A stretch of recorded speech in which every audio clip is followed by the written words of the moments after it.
দুইটি। একটি হলো মুসলিমদের বিপদ আপদে করণীয় সম্পর্কে, আরেকটি হলো আমরা ইসলামকে বিজয়ী করার জন্য বিভিন্নজন বিভিন্নভাবে চেষ্টা করছি। কেউ রাজনৈতিক ময়দানে, কেউ দাওয়াতি ময়দানে, আবার কেউ তাসাউফ বা পীর পন্থার মাধ্যমে। এই যে গ্রুপগুলো রয়েছে, এই গ্রুপগুলোর প্রত্যেক সদস্যকে যদি আপনি জিজ্ঞেস করেন, সবার উত্তর হবে একটি, যে ইসলামকে বিজয়ী করা, মুসলিমদেরকে বিজয়ী করা। রাজনীতি যারা করেন তাদের বক্তব্য এক, আবার যারা দাওয়াতি ময়দানে কাজ করে, তাবলিগ জামাত ইত্যাদি, তাদের বক্তব্য এটা। আবার যারা বিভিন্ন তাসাউফ পীর মুরিদে নিয়ে আসেন, তাদের বক্তব্য এটা, যে ইসলামকে বিজয়ী করা। আসলে এই যে গ্রুপ এবং দলগুলো রয়েছে, এই গ্রুপগুলোর ভিতরে কে কতটুকু ইসলামের জন্য, মুসলিমদের জন্য অবদান রাখে, কার কতটুকু ইসলাম এবং মুসলিমদের ক্ষেত্রে অবদান রয়েছে, এই বিষয়গুলো নিয়ে কিছুটা আলোচনা করব এবং তাদের অবদান কতটুকু রয়েছে এবং তারা ইসলামের জন্য কতটুকু ক্ষতিকর, এই বিষয়গুলো উপস্থাপন করব আমাদের রাসূল সাল্লাল্লাহু আলাইহি সাল্লামের জীবনী থেকে, আবু বকর, তারপরে আলী রাদিয়াল্লাহু তাআলা আনহুর জীবনী থেকে। প্রথমেই আসি, আমরা মুসলিমরা বিভিন্ন বিপদে আপদে অনেক সময় থাকি, আর এই থাকার ক্ষেত্রে আমরা অনেক সময় ইসলামের ব্যাপারে ছাড় দেই। সেটা সামাজিকভাবে হোক, রাষ্ট্রীয়ভাবে হোক, যখন কোনো চাপে থাকি তখন ইসলামকে ছাড় দেই। কাফের এবং মুশরিকরা আমাদের কাছ থেকে যতটুকু ছাড় চায়, আমরা সেই ছাড় দিতে থাকি, তারপরও টিকে থাকার চেষ্টা করি। এই যে আমরা ছাড় দেই, এই ছাড় দেওয়ার ভিতরে আমাদের কল্যাণ কতটুকু আর অকল্যাণ কতটুকু, এই বিষয়গুলো নিয়ে আজকে আপনাদের সামনে আলোচনা করব শুরুতে। আর এর জন্য আমি আপনাদের সামনে একটি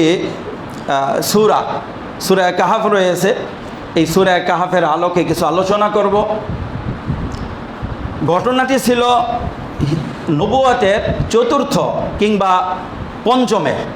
রাসূল সাল্লাল্লাহু আলাইহি সাল্লাম নবুয়ত পেয়েছেন তার চতুর্থ কিংবা পঞ্চম বছরে, যখন কাফেরদের নির্যাতন মুসলিমদের উপরে খুব বেড়ে গিয়েছিল, তখন আল্লাহ রাব্বুল আলামিন রাসূল সাল্লাল্লাহু আলাইহি ওয়াসাল্লামের উপরে সূরা কাহাফ নাযিল করলেন। এই সূরা কাহাফের ভিতরে তিনটা ঘটনার বিবরণ রয়েছে। এই তিনটা ঘটনার মাধ্যমে রাসূল সাল্লাল্লাহু আলাইহি ওয়াসাল্লামের করণীয় কি সেটা বাতলে দিলেন। সেই ঘটনা তিনটা কি ছিল? প্রথম ঘটনা ছিল আসহাবুল কাহাফের ঘটনা। আম হাসিবতা আন্না আসহাবাল কাহফি ওয়ার রাকিম কানু মিন আয়াতিনা আজাবা। আর এটা হলো প্রথম ঘটনা। দ্বিতীয় ঘটনাটি ছিল মুসা আলাইহিস সালাতু ওয়াস সালাম এবং খাদির আলাইহিস সালাতু ওয়াস সালামের ঘটনা, যে ব্যাপারে আল্লাহ রাব্বুল আলামিন বলতেছেন, ওয়াইদ ক্বালা মুসা লিফাতাহু লা আবরাহু হাত্তা আবলুগা মাজমাআল বাহরাইনি আও আমদিয়া হুকুবা। এরপর তৃতীয় ঘটনা হলো ওয়াসআলুনাকা আন যিল করনাইন কুল সাআতলু আলাইকুম মিনহু যিকরা। এই তিনটি ঘটনা সম্বলিত সূরাতুল কাহাফ নাযিল করলেন। এখানে আল্লাহ রাসূল সাল্লাল্লাহু আলাইহি সাল্লামের করণীয় কী হবে সেটা আল্লাহ বলে দিলেন। সেই অনুপাতে আল্লাহ রাসূল সামনে এগিয়ে চললেন।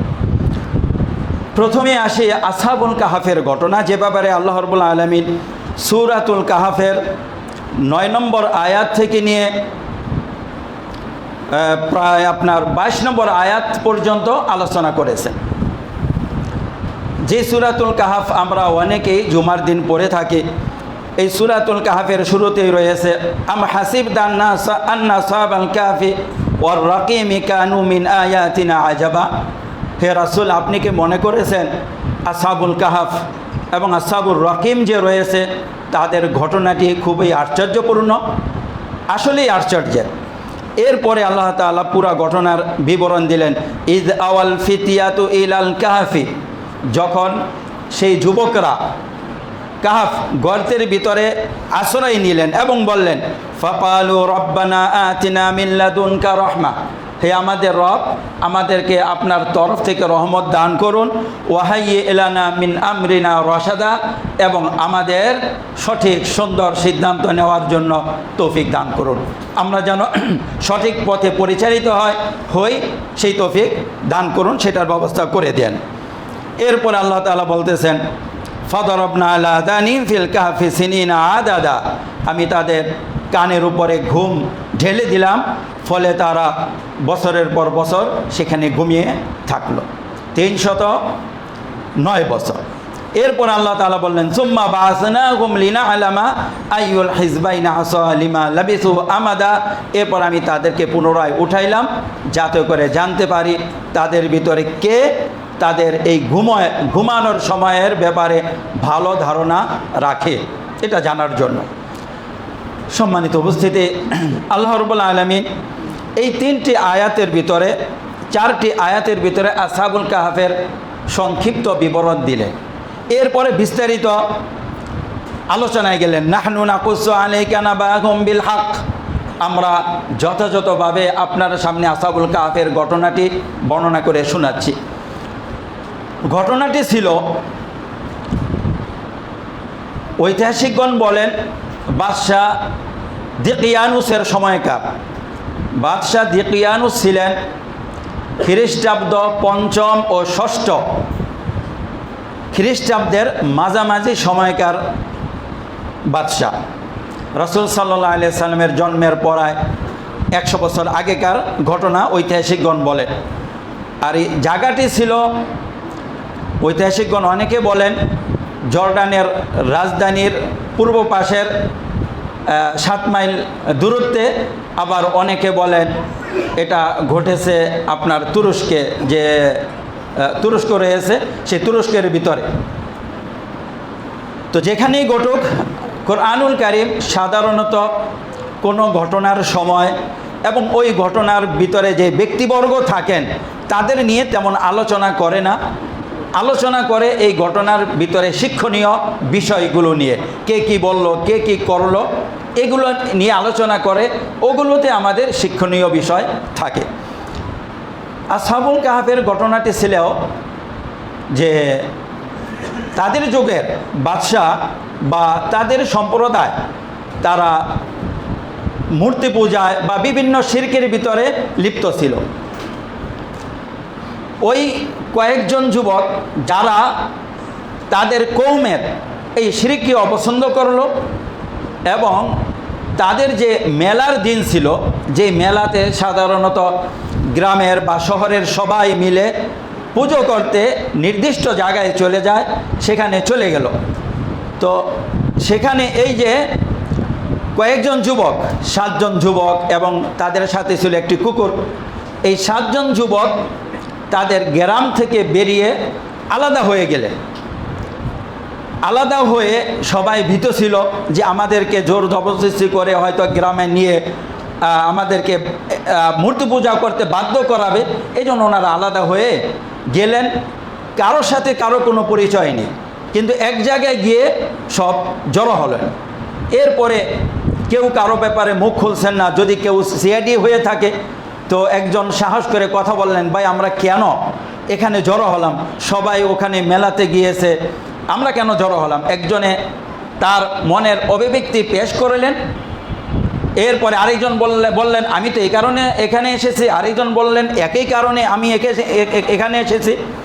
এভাবে সবার উদ্দেশ্য যখন এক হলো, তখন তারা বুদ্ধি করলো যে আমরা সবাই যেহেতু একই উদ্দেশ্যে এখানে জড়ো হয়েছি, আমরা সামনে থেকে যখন গ্রামে যাব, আমাদের কৌমের সাথে যাব, কোনোভাবেই কৌমের শিরকের সাথে আমরা একমত হব না, আমরা আলাদাভাবে আল্লাহর ইবাদত করে যাব।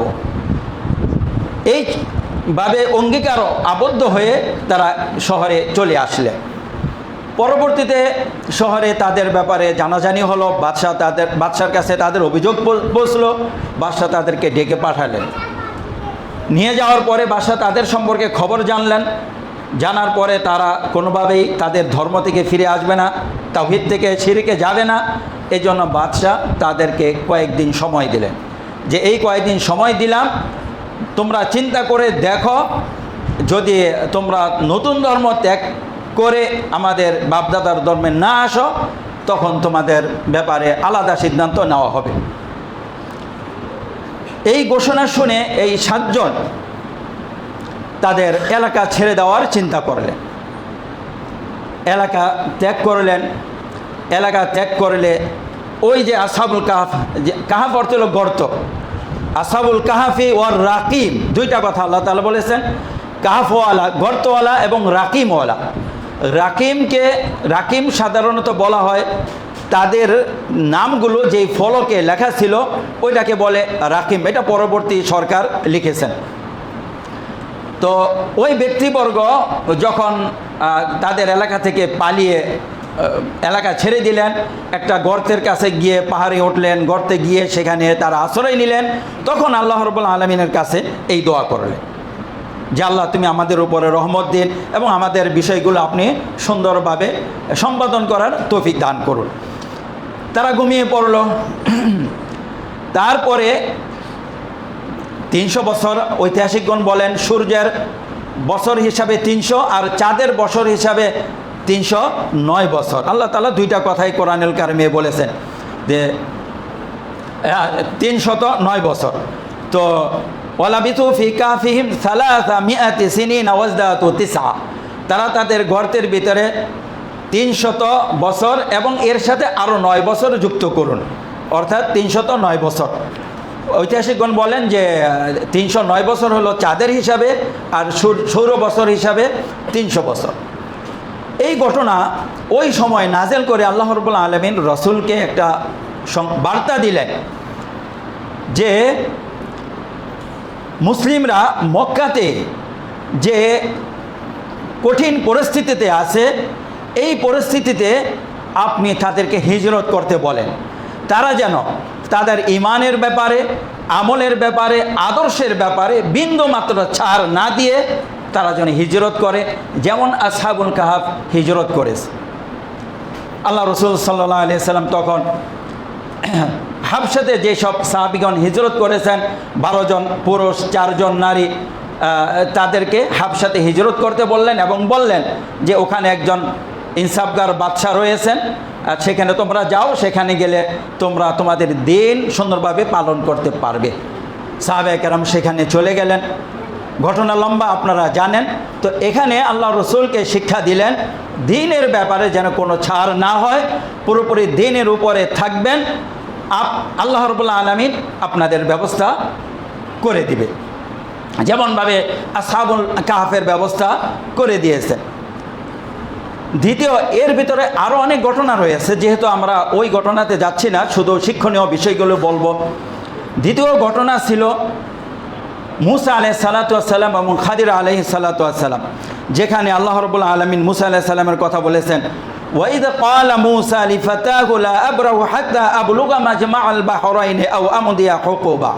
স্মরণ করো, যখন মুসা তার যুবককে বলেছিল যে আমরা দুজন চলতে থাকবো যতক্ষণ না আমরা 2 সমুদ্রের মিলন অবস্থায় গিয়ে না পৌঁছি অথবা লম্বা সময় পর্যন্ত সফর না করি, ততক্ষণ পর্যন্ত চলতে থাকব। এই ঘটনারও একটা প্রেক্ষাপট রয়েছে বুখারী শরীফে, যেখানে ইমাম বুখারী রহিমাহুল্লাহ বর্ণনা করেছেন যে মুসা আলাইহিস সালাতু ওয়াস সালাম এক সময় বনী ইসরাইলের মাঝে আলোচনা করতেছিলেন। সেখানে কেউ বলে উঠলেন যে আমাদের এই যুগে সবচেয়ে বড় আলেমকে? তখন মুসা আলাইহিস সালাতু ওয়াস সালাম বললেন যে আমি। স্বাভাবিকভাবে তার প্রশ্নের উত্তর সঠিক ছিল, কিন্তু আল্লাহ রাব্বুল আলামিনের কাছে কথাটা পছন্দ হয়নি। এই জন্য আল্লাহ রাব্বুল আলামিন বললেন যে মুসা, তোমার চেয়ে বেশি জাননেওয়ালা আমার আরেকজন বান্দা অমুক জায়গায় রয়েছে, তুমি তার কাছে যাও। মুসা আলাইহিস সালাম সেই বান্দার খোঁজে আল্লাহর নির্দেশে বের হইলেন। তো মুসা আলাইহিস সালাম যখন বের হইলেন, ঘটনা এখানেও রয়েছে, লম্বা ঘটনা। এখানে আল্লাহ রাব্বুল আলামিন সূরা কাফের 60 নম্বর আয়াত থেকে নিয়ে 82 নম্বর আয়াত পর্যন্ত এই ঘটনা নিয়ে আলোচনা করেছেন। তো সেখানে 3টা ঘটনা ঘটেছে। খাদির আলাইহিস সালামের সাথে সাক্ষাৎ হলো, তার সাথে ওয়াদাবদ্ধ হয়ে থাকার অনুমতি পেলেন। খাদির আলাইহিস সালাম মুসা আলাইহিস সালামকে নিয়ে চলতেছিলেন, কথা ছিল যে আমি তোমাকে সাথে নিব। মুসা আলাইহিস সালামকে বললেন, আমি যেসব কর্মকাণ্ড করব এতে তুমি কোনো আপত্তি করবে না। এই হলো একটা শর্ত ছিল। মুসা আলাইহিস সালাম বললেন যে ঠিক আছে, আমি ইনশাআল্লাহ ধৈর্য ধারণ করব। তো খাদির আলাইহিস সালাম মুসা আলাইহিস সালামকে নিয়ে চলতেছিলেন নদীর পার দিয়ে। এরপরে তারা নদী পার হলেন। নদী পার হওয়ার সময় কিছু যুবক তাদেরকে একটা নৌকা করে নদী পার করে দিলেন। খাদির আলাইহিস সালাম ওই নৌকাওয়ালাদের নৌকা ফুটো করে দিলেন, ভেঙে ত্রুটিযুক্ত করে দিলেন। তখন মুসা আলাইহিস সালাম আপত্তি করলেন যে তারা আমাদেরকে বিনা পয়সায় পার করে দিল, আর আপনি তাদের নৌকাটা নষ্ট করে দিলেন, এটা কি করলেন? উপকার করল, আপনি ক্ষতি করলেন। তখন খাদির আলাইহিস সালাম তাকে বললেন, তোমাকে না আমি বলছি যে ইন্নাকা লান তাস্তাতিয়া মাইয়া সবরা, আমার সাথে ধৈর্য ধারণ করতে পারবে না, তুমি তো এই ধৈর্য ভেঙে ফেললে। তখন মুসা আলাইহিস সালাম আবার আপত্তি করলেন যে ফালা তাসআলনি আন শাইইন, ইয়া কি বললেন যে মানে তার কাছে অজুহাত পেশ করলেন যে আমি ভুলে গিয়েছি, আমার ভুলের জন্য আপনি আমাকে ক্ষমা করুন, আপনার সাথে আমাকে চলতে দিন। তখন আবার তাকে সাথে করে নিলেন, নদীর পাশ দিয়ে যাচ্ছেন। আরেকটা ঘটনা ঘটলো, কিছু যুবক খেলাধুলা করতেছিলেন, সেখানে একটা যুবককে নিয়ে খাদির আলাইহিস সালাম হত্যা করে ফেললেন। সেখানে মুসা আলাইহিস সালাম আবার আপত্তি করলেন, লাকাদ জিইতা শাইআন নুকরা, এটা তো আপনি আগের চেয়ে আরও জঘন্য কাজ করলেন। তখন আবার খাদির আলাইহিস সালাম তাকে বললেন, আলাম আকুল লাকা ইন্নাকা লান তাস্তিয়া মাইয়া সবরা, আমি কি বলি না আপনি আমার সাথে ধৈর্য ধারণ করতে পারবেন না?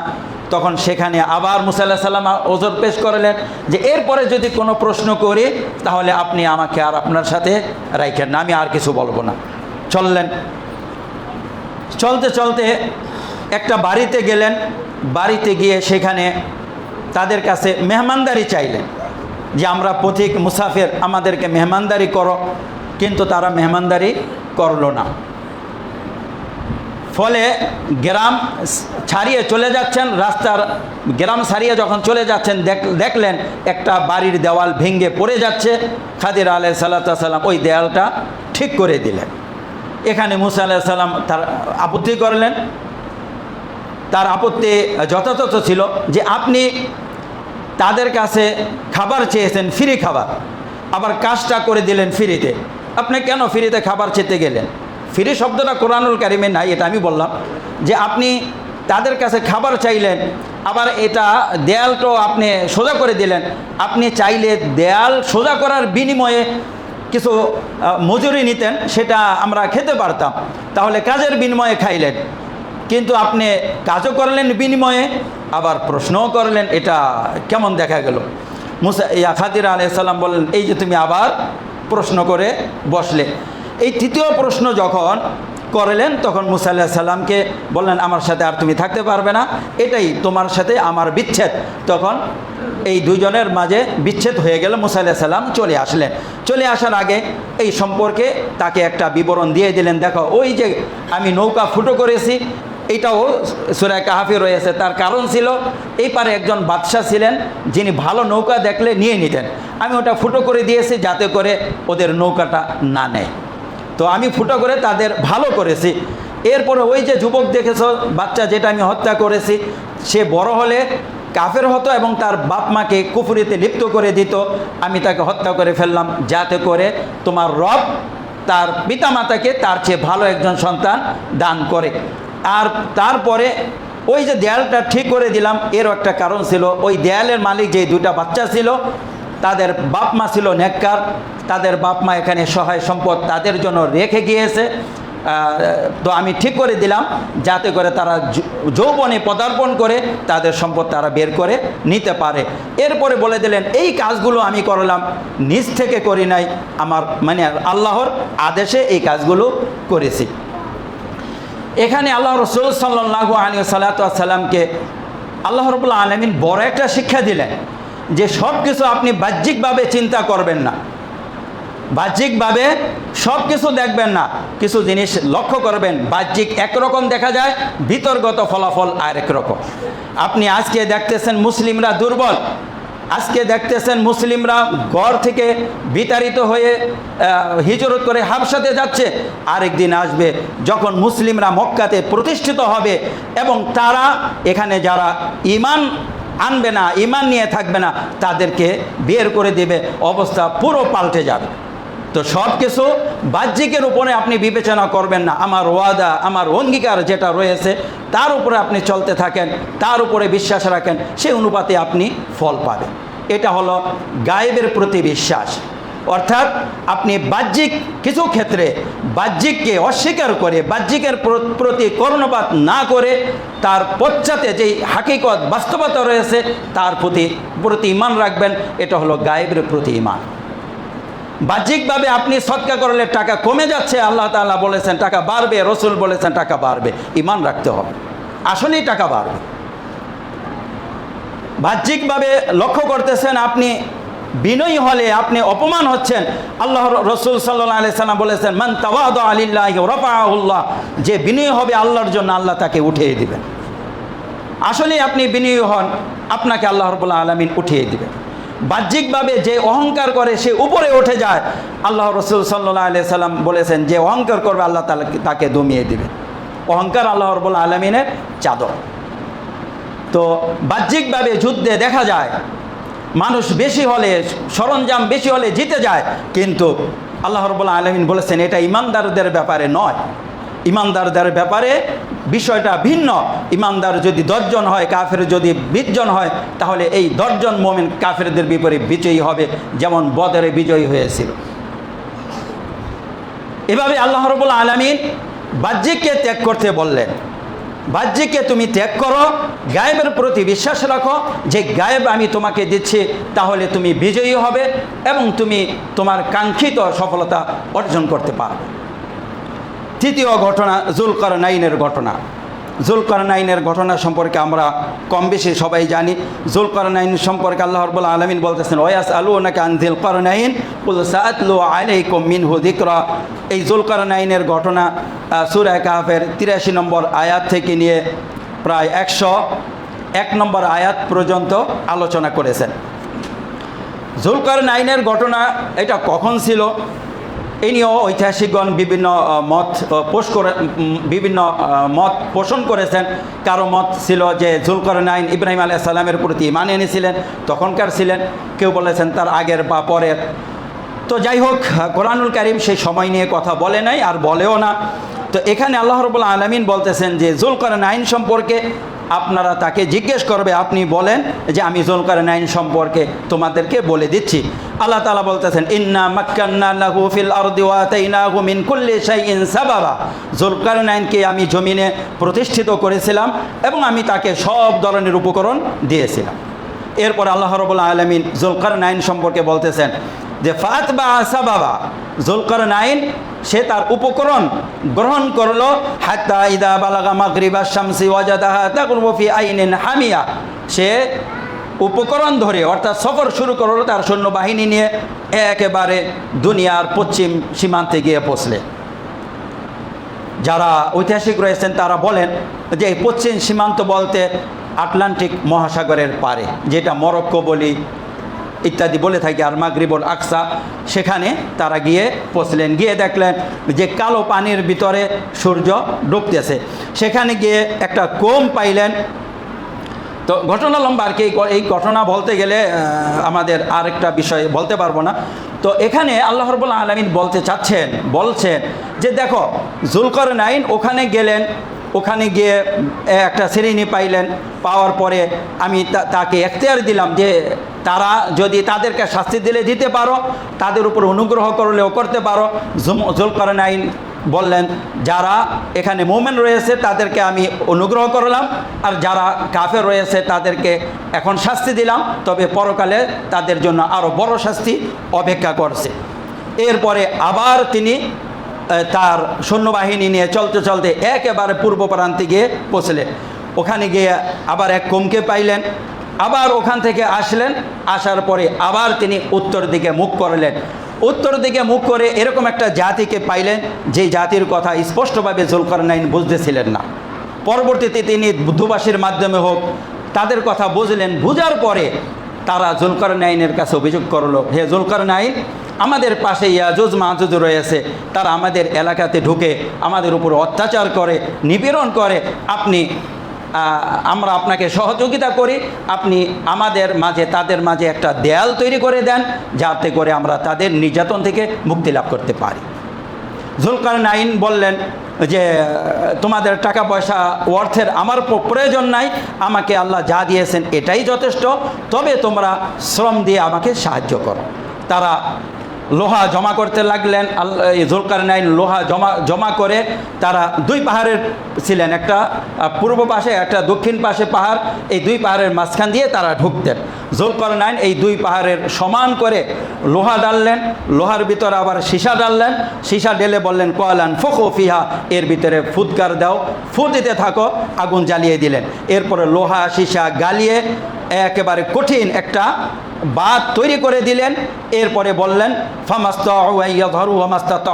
নাকবা, যে এই যে তোমাদের বাঁধ তৈরি করে দিলাম, এই বাঁধ তারা আর কখনো ছিদ্রও করতে পারবে না, আবার এই বাঁধ টমকে দেয়াল টপকে তোমাদের কাছে আসবে সেটাও তারা পারবে না। এরপরে বললেন ক্বালা হাযা রাহমাতুম মির রাব্বি ফাইদা জা ওয়া'দু রাব্বি জাআলাহু দাক্কা, এটা হলো আমাদের রবের একটা, আমার রবের রহমত, যখন আমার রবের ওয়াদা চলে আসবে তখন এগুলো ভেঙ্গে চুরে ধুমরে মুচড়ে শেষ করে দিবে, আর আমার রবের ওয়াদা সত্যিই বাস্তবায়িত হবে। তারপরে ইয়াজুজ মাজুজের কিছু বিবরণ দিয়েছে।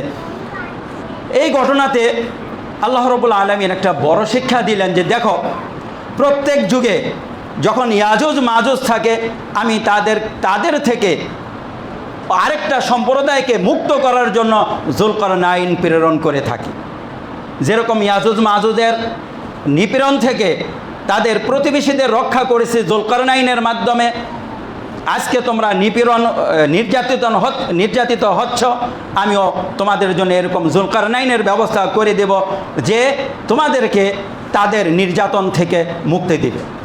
সাহাবায়ে কেরাম মক্কার কাফিরদের সেই নির্যাতন থেকে মুক্তি পেয়েছিলেন। এখানে আরেকটা বিষয় লক্ষণীয়, দেখেন জুলকারনাইন দায়ী হিসাবে যতটুকু প্রয়োজন ছিল ততটুকু কাজ করেছে। তাদেরকে নির্যাতন থেকে রক্ষা করার উদ্দেশ্য ছিল, নির্যাতন থেকে রক্ষা করে জুলকারনাইন সামনে বাড়লেন। এখানে চাইলে ইয়াজুজ মাজুজের সাথে যুদ্ধে জড়াইতে পারতেন, এরপরে যুদ্ধে জড়াইতে গিয়ে তাদেরকে শেষও করতে পারতেন, আবার নাও করতে পারতেন, দুইটারই সম্ভাবনা ছিল, কিন্তু সময় ক্ষেপণ হতো।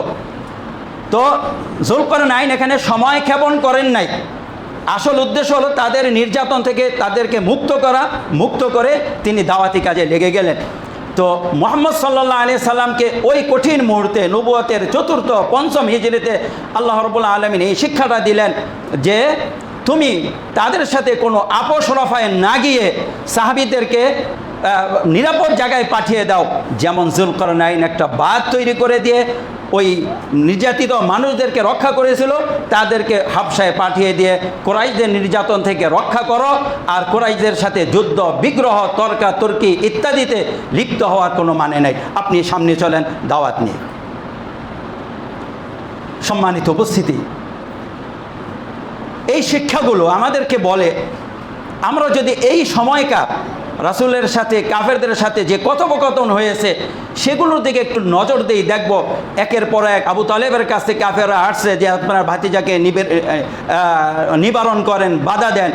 এরপরে বিভিন্ন প্রস্তাব নিয়ে আসছে যে তুমি একটু আমাদেরকে ছাড় দাও, অন্তত আমাদের এলাকাগুলোকে বদনাম করো না, তাদের অসারতা প্রমাণ করো না, 1 বছর তুমি আমাদের সাথে থাকো, আরেক বছর আমরা তোমাদের সাথে থাকবো। এভাবে অনেক শর্ত নিয়ে আসছিল। আল্লাহ রাব্বুল আলামিন বললেন খবরদার, কোনো শর্তে তাদের সাথে আপোষ করা যাবে না। একেবারে আল্লাহ তাআলা বলে দিলেন যে ইসলামের স্বার্থে, আমার আনুগত্যের সাথে কোনো ছাড় হবে না, কারণ তারা চায় তোমরা তোমাদের দিন থেকে খালি হয়ে যাও। একটু ছাড় দেন। আপনাকে বলবে এটার ভিতরে কি আপনি পোশাকটা ছাড় দেন, পোশাকের ভিতরে কি ইসলাম গিয়ে রয়েছে নাকি?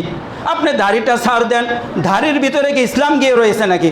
আপনি খাবারের ক্ষেত্রে একটু ছাড় দেন, এখানে গিয়ে কি ইসলাম ঢুকে আছে নাকি? এভাবে এভাবে আপনার কাছ থেকে একটু একটু করে ছাড় চাবে।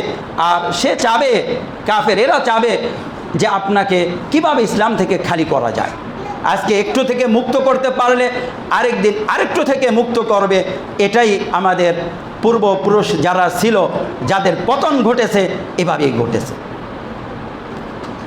আপনি ওসমানী খেলাফত দেখেন, আব্বাসী খেলাফত দেখেন, তারা যখন কাফেরদের সাথে ছাড় দিয়ে কথা বলতে গিয়েছে, আজকে একটা ছাড় চেয়েছে, কালকে আরেকটা ছাড়, এরপরে তাদের পতন তারা নিশ্চিত করেছে। তো আল্লাহ রাব্বুল আলামিন এখানে বলে দিলেন যে না, কোনো ছাড় চলবে না। ওয়াদ্দু লাউ তুদহিনু ফায়ুদহিনুন, তারা চায় আপনি একটু ঝুঁকেন তাদের দিকে, তারাও আপনার দিকে ঝুঁকবে। আল্লাহ বললেন খবরদার, ঝুঁকা যাবে না, তাদের দিকে ঝুঁকা যাবে না। বাহ্যিকের উপরে সবসময় দৃষ্টি রাখা যাবে না, কেননা আপনি মুসলিম, আপনি আল্লাহর বান্দা। আপনার প্রতি আল্লাহ রাব্বুল আলামিনের কতটুকু যত্ন, এটা আমরা চিন্তা করি নাই। আমাদের খাবারের ব্যাপারে আল্লাহ যত্ন দিয়েছেন, আমাদের পোশাকের ব্যাপারে আল্লাহর আদেশ নির্দেশ রয়েছে, আমাদের শরীরের ব্যাপারে আল্লাহর আদেশ নির্দেশ রয়েছে, আমাদের রোহের ব্যাপারে আল্লাহর আদেশ নিষেধ রয়েছে। সেই ব্যক্তিকে, যেই ব্যক্তি সম্পর্কে আল্লাহ বলেছেন লাকাদ খালাকনাল ইনসানা ফি আহসানি তাকওয়িম, সর্বশ্রেষ্ঠ আকৃতি দিয়ে আমি মানুষকে সৃষ্টি করেছি, সেই মানুষকে আল্লাহ তাআলা অযথা ছেড়ে দিবেন? আয়াহসাবুল ইনসান, যে আইয়ুতরাকা সুদা, তাকে গাফেল, তাকে কোনো আদেশ করা হবে না, নিষেধ করা হবে না, এভাবেই ছেড়ে দেওয়া হবে মানুষকে, এটাই ধারণা করেছে? কখনো না। হুয়াল্লাযী খালাকা লাকুম মা ফিল আরদি জামিয়া, তোমাদের জন্য জমিনে যা কিছু আছে সব সৃষ্টি করেছেন, সব কিছু তোমাদের জন্য সৃষ্টি করা হয়েছে, তোমাদেরকে বেহুদা ছেড়ে দেওয়ার জন্য নয়। পশু পাখি রয়েছে, তাদের এত কিছুর ব্যাপারে আল্লাহ যত্ন দেন নাই। দেখেন না, আপনার পোশাকের ব্যাপারে কোরআনুল কারিমে বলেছেন, খাবারের ব্যাপারে কোরআনুল কারিমে বলেছেন, আপনার রোহের ব্যাপারে কোরআনুল কারিমে বলেছে, রাসূল তো বলেছেন। কোরআনুল কারিমে এই বিষয়গুলো রয়েছে। কোনো ব্যাপারে ছাড় দেওয়ার কোনো অপশন নেই। ছাড় দিবেন তাহলেই আপনি পতনের দিকে চলে যাবেন, ছাড় দেওয়ার কোনো অপশন নেই। এই জন্য আল্লাহ রাব্বুল আলামিন বলেছেন হুয়াল্লাযী আরসালা রাসূলাহু বিল হুদা ওয়া দীনিল হাক্কি লিইয়ুযহিরাহু আলাদ দীনি কুল্লিহি ওয়ালাউ কারিহাল কাফিরুন। হুয়াল্লাযী আরসালা রাসূলাহু, আল্লাহ তার রাসূলকে পাঠিয়েছেন দীনুল হক, সত্য দিন এবং হেদায়েত দিয়ে, যাতে করে এই সত্য দিন এবং হেদায়েতকে সব দিনের উপরে বিজয়ী করতে পারেন। ওয়ালাউ কারিহাল কাফিরুন, যদিও কাফেররা অপছন্দ করে। সুতরাং কাফেররা অপছন্দ করলেও আল্লাহ আপনাকে আমাকে বিজয়ী করবেন, তারপরেও তাদের সাথে আপোষ কেন? তারপরেও তাদের সাথে আপোষ কেন? এটা সূরাতুল সফে 28 নম্বর পারাতে এই কথা বলেছেন। একই আয়াত আল্লাহ রাব্বুল আলামিন সূরা তাওবাতে 10 নম্বর পারাতে দিয়েছেন, সেখানে আছে একই আয়াত, একইভাবে রয়েছে, শুধু ব্যবধান এতটুকু, ওয়ালাউ কারিহাল মুশরিকুন। আল্লাহ রাব্বুল আলামিন তার রাসূলকে দিন এবং হেদায়েত দিয়ে পাঠিয়েছেন, এই দিনকে সব দিনের উপরে বিজয়ী করবেন, যদিও মুশরিকরা অপছন্দ করে। সূরা সফে বলেছেন কাফেররা, আর ওখানে বলেছেন মুশরিকরা। তো কাফের মুশরিক যতই অপছন্দ করুক, আল্লাহ রাব্বুল আলামিন এই দিনকে বিজয়ী করবে। এবং বলেছেন ওয়ামান ইউহাজির ফি সাবিলিল্লাহ ইয়াজিদ ফিল আরদি মুরাগামান কাসীরান ওয়া সাআ, যে আল্লাহর রাস্তায় হিজরত করবে সে আল্লাহর রাস্তায় অনেক প্রশস্ততা পাবে, রিজিক পাবে, প্রশস্ততা পাবে। যদি দিনের উপরে আমল করতে না পেরে দিনের উপরে আমল করার জন্য এক স্থান থেকে আরেক স্থানে হিজরত করে চলে যায়। মোরাগামান কাসীরা, মোরাগাম বলা হয় এমন জিনিসকে যেই জিনিসের মাধ্যমে শয়তানকে খেপানো যায়, যেই জিনিসের মাধ্যমে শত্রুদের খেপানো যায়। অর্থাৎ তোমরা হিজরত করো, তাহলে তোমরা তোমাদের শত্রুদের অন্তর্জালা তৈরি করতে পারবে, শয়তানকে খেপাতে পারবে। কারণ শয়তান চায় তোমাদেরকে দিন থেকে একটু ছড়াইতে। তোমরা দিনকে আঁকড়ে ধরো, দেখবা শয়তান তখন তোমাদের থেকে নিরাশ হয়ে যাবে। সাহাবায়ে কেরাম যখন মক্কার থেকে সে হাবশার দিকে যাচ্ছিলেন, একটা আসরের মতো রয়েছে, আমি রসুলের সাথে সম্পৃক্ত করছি না, যে তখন শয়তান বিলাপ করে কাঁদতেছিল যে আমার হাতছাড়া হয়ে যাচ্ছে। কারণ শয়তান জানে তারা তাদের দিন নিয়ে পলায়ন করতেছে, আল্লাহ রাব্বুল আলামিন তাদের মাধ্যমে দিনকে শক্তিশালী করবে।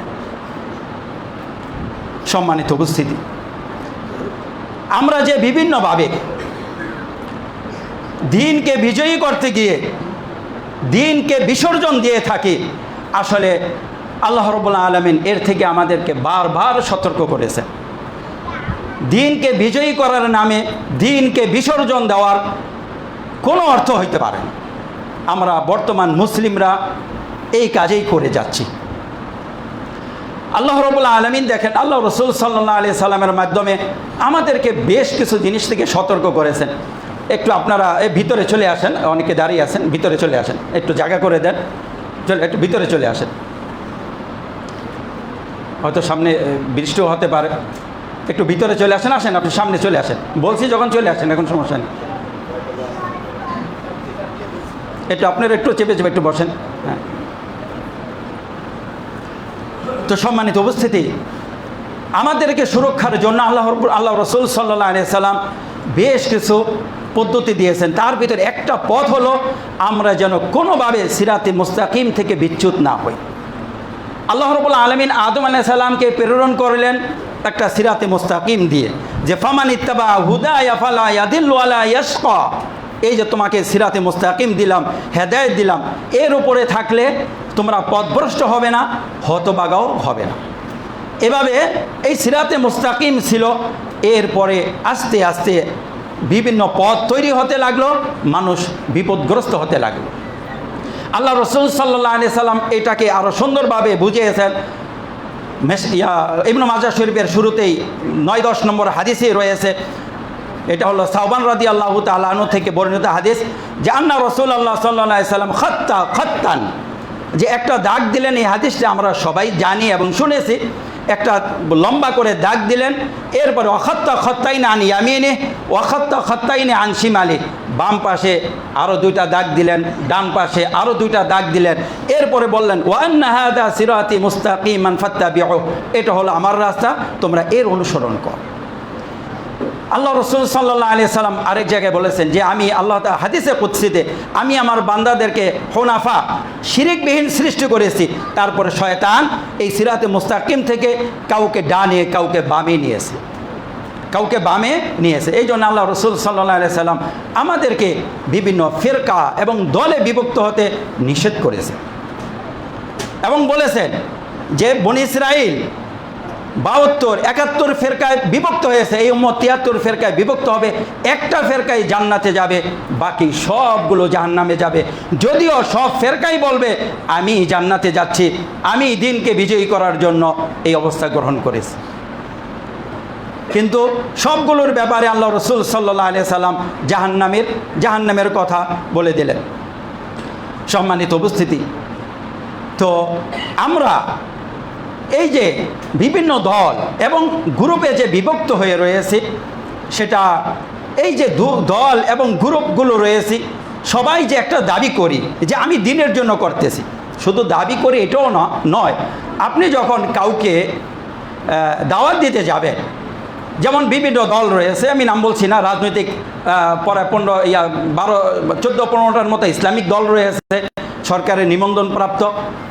আর এরপরে অরাজনৈতিক দাওয়াতি গ্রুপ রয়েছে, তারপরে পীরদের মাধ্যমে রয়েছে। সবাইকে যখন জিজ্ঞেস করবেন একই কথা বলবে, আমরা দিনকে বিজয়ী করছি, বিজয়ী করার জন্য এই কাজ করতেছি। তাদের অনুসারীদেরকে যদি আপনি দাওয়াত দেন, তখন বলবে যে দেখেন আমি পীর সাহেবের কাছে এসে আগে মদ খেতাম, গাঞ্জা খেতাম, মদ ছেড়েছি, গাঞ্জা ছেড়েছি, এখন আমি নামাজ পড়ি। তখন আপনারা কইছিলেন, এখন আপনি আমাকে পীর থেকে ফিরাইতে আসছেন। আমি এই দাওয়াতি কাজের সাথে জড়িত, আমি এই অপরাধের ভিতরে ছিলাম, তখন আপনারা কইছিলেন আমাকে এই দাওয়াত আমাকে এই মসজিদমুখী করেছে, আমি আপনার কথা শুনব না। আমি অমুক রাজনৈতিক দল করি, আমি নষ্ট ছিলাম, নাস্তিক ছিলাম, অমুক ছিলাম, তাদের দাওয়াতে নামাজ পড়া শিখেছি, তাদের দাওয়াতে আমি এই খারাপ কাজগুলো শিখেছি, আমি এই পথ আর ছাড়ব না।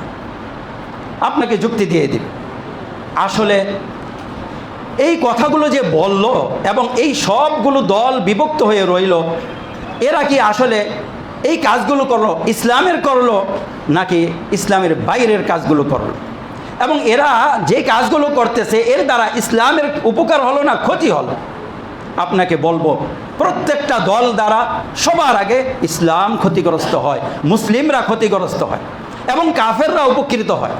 আমি উদাহরণ দেব সব কিছু স্পষ্ট করার জন্য ইনশাআল্লাহ। আপনি আবু বকর রাদিয়াল্লাহু তাআলা আনহুর যুগটা ধরেন, ওইটা বাদিয়ে দিলাম। তারপর ওমর রাদিয়াল্লাহু তাআলা আনহুর যুগ, আলী রাদিয়াল্লাহু তাআলা আনহুর একটা ঘটনা বলি। আমরা সবাই জানি আলী রাদিয়াল্লাহু তাআলা আনহু খারিজিদের ব্যাপারে যুদ্ধ করেছিলেন, এবং খারিজিদের ব্যাপারে যুদ্ধ করলে আল্লাহ রসুল ঘোষণা দিয়েছিলেন যে খারিজিদেরকে হত্যা করবে, তাদের পরিচয় হলো এমন এমন, সে জান্নাতে যাবে, ওই গ্রুপ জান্নাতে যাবে। যখন খারিজিদের হত্যা করলেন, আলী রাদিয়াল্লাহু তাআলা আনহু ওই লোকটা তালাশ করতেছিলেন, আল্লাহ রসুল যার পরিচয় দিয়ে দিলেন। এরপরে তালাশ করতে করতে যে তার হাত খাটো হবে পরিচয় দিয়েছিলেন, তো তালাশ করতে করতে যখন ওই লোকটা পেয়ে গেলেন, তখন আল্লাহু আকবার ধ্বনি দিয়ে চিৎকার করে উঠলেন আলী রাদিয়াল্লাহু তাআলা আনহু যে ওই লোককে পেয়ে গেছি, আমরা অপরাধীদেরকেই হত্যা করেছি। যাদের হত্যা করার ব্যাপারে আল্লাহ রসুল সাল্লাল্লাহু আলাইহি সাল্লাম আমাদেরকে বলে গেছেন এবং বলেছেন যে তোমরা তোমাদের সালাতকে তাদের সালাতের সামনে তুচ্ছ জ্ঞান করবে, তোমাদের তেলাওয়াতকে তাদের তেলাওয়াতের সামনে তুচ্ছ জ্ঞান করবে, অথচ তারা দিন থেকে তেমনভাবেই বেরিয়ে গিয়েছে যেমন আটার খামিরের ভিতরে চুল পড়লে, চুল টানলে ওই চুলের সাথে কোনো খামির লাগে না, তেমনভাবে তারা দিন থেকে বেরিয়ে গিয়েছে, দিনের ছিটাফোঁটো তাদেরকে স্পর্শ করে নাই। অথচ সালাত আদায়কারী, অথচ কোরআনুল কারীম তেলাওয়াতকারী, অথচ ইনিল হুকমু ইল্লা লিল্লাহ এই আয়াত দিয়ে তারা আলী রাদিয়াল্লাহু তাআলা আনহু থেকে বেরিয়ে গেলেন এবং আলী রাদিয়াল্লাহু তাআলা আনহুকে শহীদও করলেন, মুআবিয়া রাদিয়াল্লাহু তাআলা আনহুকে আঘাতও করলেন সওয়াবের উদ্দেশ্যে। তো কারো সালাত দেখে, কারো কোরআন তেলাওয়াত দেখে, কারো পোশাক দেখে, টুপি দেখে, পাগড়ি দেখে বিভ্রান্ত পথভ্রষ্ট হওয়ার কোনো মানে নেই। মাপকাঠি হলো রাসূল সাল্লাল্লাহু আলাইহি ওয়াসাল্লাম। এই যে মনে করবেন এই যে সিরাতে মুস্তাকিম যত গ্রুপ রয়েছে সবগুলো সিরাতে মুস্তাকিম থেকে ছিটকে পড়ে গেছে, রাজনৈতিক হোক অরাজনৈতিক হোক। তো এই যে গ্রুপগুলো যে ছিটকে পড়ে গেছে তার দলিলটা কি? এরা কেউ আল্লাহর উম্মত না, রসুলের উম্মত না, আল্লাহর বান্দা না। তার পরিচয়টা পাবেন কোথায় গিয়ে? তার পরিচয়টা পাবেন এভাবে প্রত্যেকটা গ্রুপকে গিয়ে বলেন আল্লাহ রসুল এই কথা বলেছেন, আল্লাহ এই কথা বলেছেন। যদি তার কানটা আল্লাহর কথা রসুলের কথার দিকে পেতে দেয় এবং কথাগুলো শুনে মনে করবেন সে আল্লাহর বান্দা, রসুলের উম্মত। আর যদি আপনার আল্লাহর কথা রসুলের কথা শুনে সে ওইদিকে কর্ণপাত না করে, মনে করবেন ও আল্লাহর বান্দা হয় নাই, রসুলের উম্মত হয় নাই, ও শয়তানের বান্দা হয়েছে আর ওর লিডারের উম্মত হয়েছে, ওর দলের উম্মত হয়েছে। এটা হলো মাপকাঠি। রাদিয়াতু বিল্লাহি রাব্বা ওয়া বিল ইসলামি দীনা ওয়া বিমুহাম্মাদিন নাবিয়্যান ওয়া রাসূলা। রব হিসাবে আমি আল্লাহকে মেনে নিলাম, দিন হিসাবে ইসলামকে, আর নবী হিসাবে মুহাম্মদকে মেনে নিলাম। এটাই পরীক্ষা। দেখেন আপনার কথা শুনি কিনা। যদি না শোনে তাহলে মনে করবেন ওর রব শয়তান, ওর নবী তার লিডার, আর ওর যে নামটা রয়েছে সেটা রাজনৈতিক নাম হোক, সেটা দাওয়াতি সংস্থার নাম হোক, যেই কোনো নামই হোক, ওটা শয়তানের গ্রুপ। তাদের সালাত, তাদের সিয়াম ইসলামের কোনো উপকারে আসে না। তারা সিরাতে মুস্তাকিম থেকে বাইরে। তারা যে সিরাতে মুস্তাকিম থেকে বাইরে এবং সিরাতে মুস্তাকিমের উপরে আপনি রয়েছেন, আপনার শত্রু, এটা কিভাবে বুঝবেন? এটা বুঝবেন, মনে করেন এই সিরাতে মুস্তাকিমের উপরে এই লম্বা একটা লাইন রয়েছে, এই পাশে 10টা গ্রুপ রয়েছে ইসলামিক গ্রুপ, এই পাশে 10টা গ্রুপ রয়েছে ইসলামিক গ্রুপ। এই ইসলামিক গ্রুপগুলোর উপরে প্রত্যেকটা গ্রুপের উপরে এক একটা করে তীর দেন, একটা বন্দুক দেন, তারপরে বলেন যে তোমরা তোমাদের শত্রুদেরকে হত্যা করো।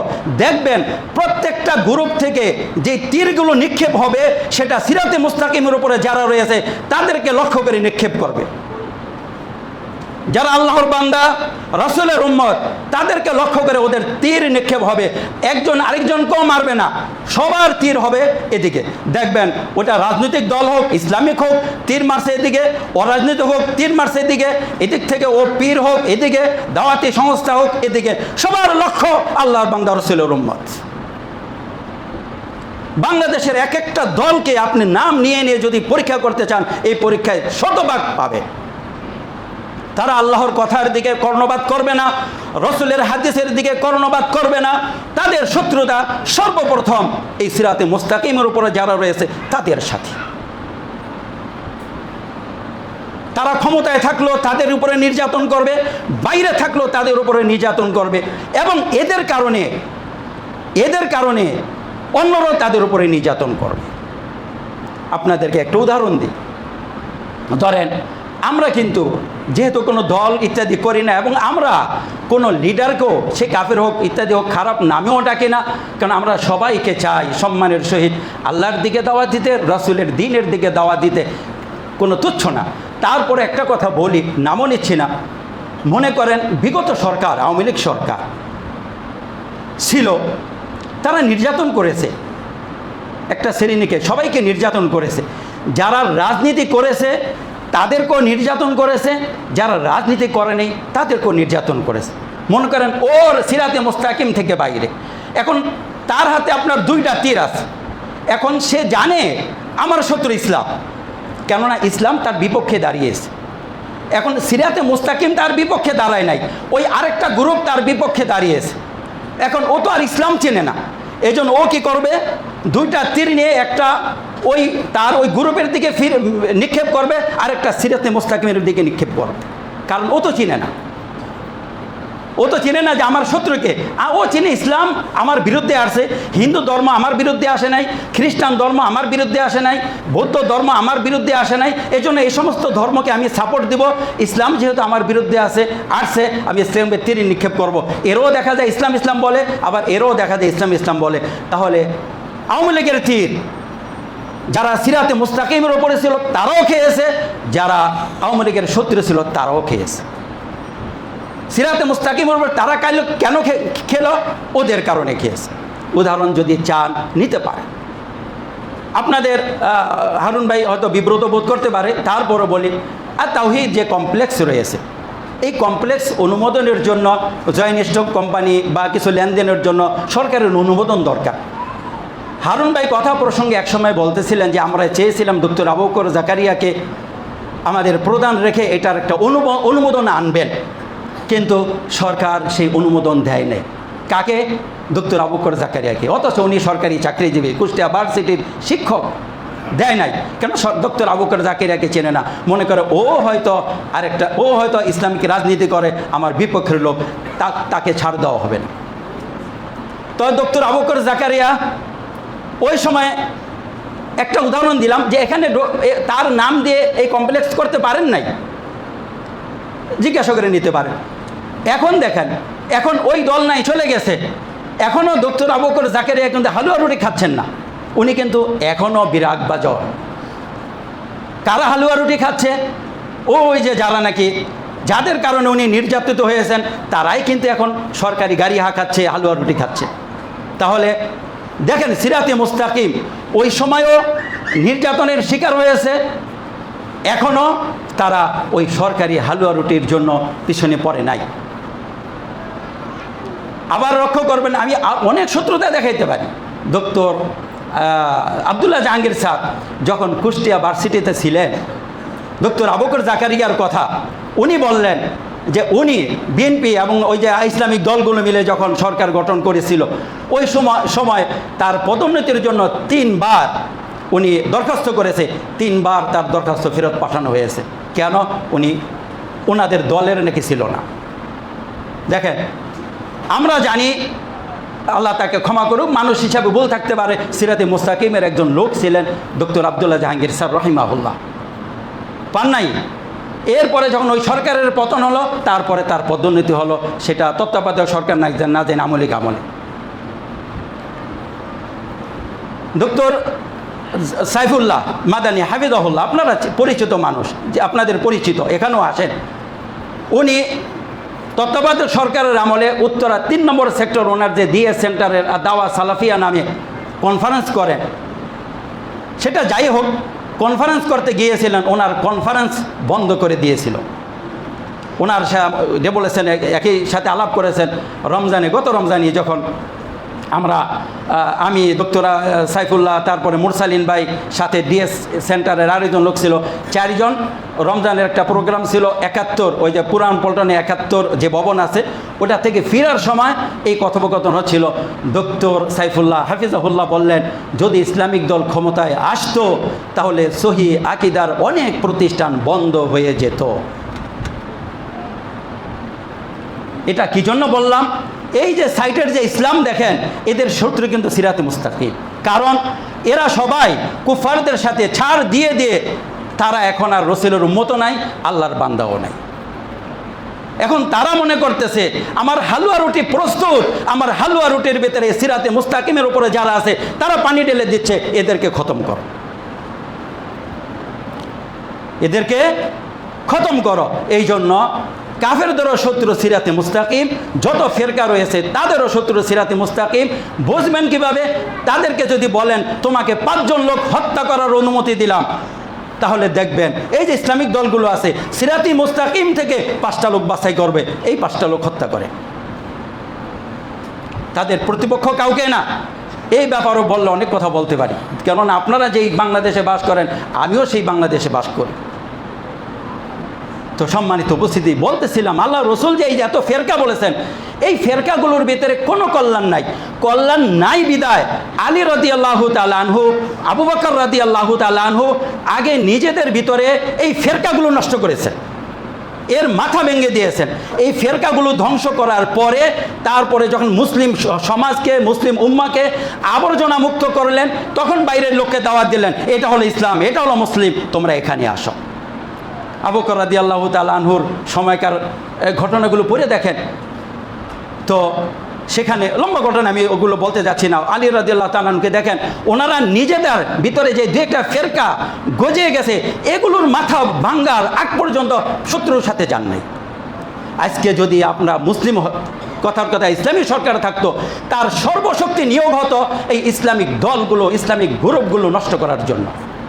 মেরে হলে মেরে, কেটে হলে কেটে, যেভাবে হোক এগুলো আগে পরিষ্কার করে, এ হলো মুসলিম, এ হলো সিরাতে মুস্তাকিম, তারপরে ইসলামের দিকে দাওয়াত।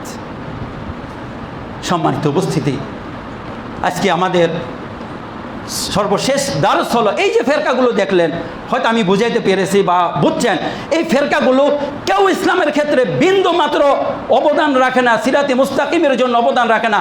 প্রত্যেকেই ইসলামের শত্রু, প্রত্যেকে ইসলামের শত্রু। ইসলামিক দল, ইসলামিক দাওয়াত যা রয়েছে সবাই ইসলামের শত্রু। আপনার কিভাবে বুঝবেন? আপনি কোরআনের দাওয়াত দিয়ে দেখেন, সহি আকীদার দাওয়াত দিয়ে দেখেন।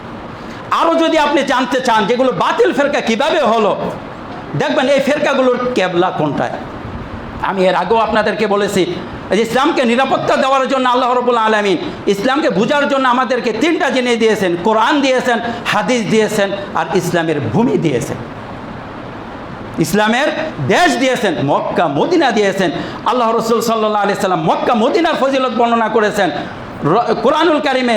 অত্তিন ওয়াজ্জাইতুন ওয়াতুর সিনিন ওয়াহাদাল বালাদিল আমিন বলে সামদেশ মক্কা মদিনার প্রশংসা করেছে। মিশরের প্রশংসা করে নাই, তুরস্কের প্রশংসা করে নাই, ইরান আফগানিস্তানের প্রশংসা করে নাই। তাহলে এই যে ফেরকাগুলো দেখবেন, এই ফেরকাগুলোর কোনোটার কেবলা মক্কা না, মদিনা না। কোনো ফেরকার কেবলা হবে আফগানিস্তান, কোনো ফেরকার কেবলা হবে ইরান, কোনো ফেরকার কেবলা হবে মিশর, কোনোটার কেবলা হবে আপনার তুরস্ক। আল্লাহ রসুল বলেছেন মদিনা থেকে কোনো ফেরকার জন্ম হবে না। মদিনা যেরকম মানে লোহার কামারের ভাট্টি যেমন লোহার জং দূর করে, মদিনা এরকম নাপাক দূর করে দেয়। এই দলগুলো যদি মদিনায় যায় দেখবেন বিনাশ হয়ে গেছে। আপনার দলের অস্তিত্ব মদিনায় নাই, আবার হক কিভাবে বুঝতে চান? তারপরে কি আল্লাহর বান্দা হবেন না? আমি জানি আপনার দল ছাড়তে খুব কষ্ট হবে। আপনার দলের সাথে আপনার অর্থনীতির সম্পর্ক, আপনার দলের সাথে আপনার সামাজিক সম্পর্ক, আপনার দল ছাড়া সহজ না। হয়তো এমনও হতে পারে আপনি যদি দল ছাড়েন আপনাকে মেরেও ফেলতে পারে, আপনার দলের লোকেরা আপনাকে মেরে তারপর ইসলাম কায়েমও করতে পারে। তার সহজ না আপনার দল ছাড়া, যেরকম সহজ হয় না আবু জাহেল আবু লাহাবের জন্য। কিন্তু তারপর আপনাকে ছেড়ে আল্লাহর বান্দা রসুলের উম্মত হতে হবে, এর বিকল্প কোনো পথ আপনার সামনে আমার সামনে খোলা নেই। যেহেতু ওরকম সরকার এখন নেই, যারা পিটিয়ে এই দলগুলো ধ্বংস করে সহজ একটা পথ দেবে, যেহেতু এটা নেই, এখন আপনাকে আমাকে নিজের উদ্যোগেই সেগুলোকে ত্যাগ করে নিজেকে ফ্রেশ হতে হবে। আমার সাথে কোনো কারো সম্পর্ক হতে পারে না। আমার সম্পর্ক ঈমানের, আমার সম্পর্ক আমলের, আমার সম্পর্ক আল্লাহকে কেন্দ্র করে, আমার সম্পর্কে রসুলকে কেন্দ্র করে। যদি এটা করতে পারি আমরা, তাহলে আল্লাহর বান্দা হলাম, রসুলের উম্মত হলাম। অন্যথায় আপনি বলে যেতে পারেন, খারিজিরা বলে গেছে, মুরতাদ হয়ে গেছিল, তারাও বলে গেছে। আপনি লক্ষ্য করেন আপনার কেবলা কোন জায়গায়। আল্লাহ রাব্বুল আলামিন আমাদেরকে তার দিন সঠিকভাবে বুঝে সিরাতে মুস্তাকিমের উপরে আজীবন থাকার তৌফিক দান করুন। আমিন। ওয়া সাল্লাল্লাহু তাআলা আলা নাবিয়িনা ওয়া ইমামিনা মুহাম্মদ ওয়া আলা আলিহি ওয়া সাল্লাম।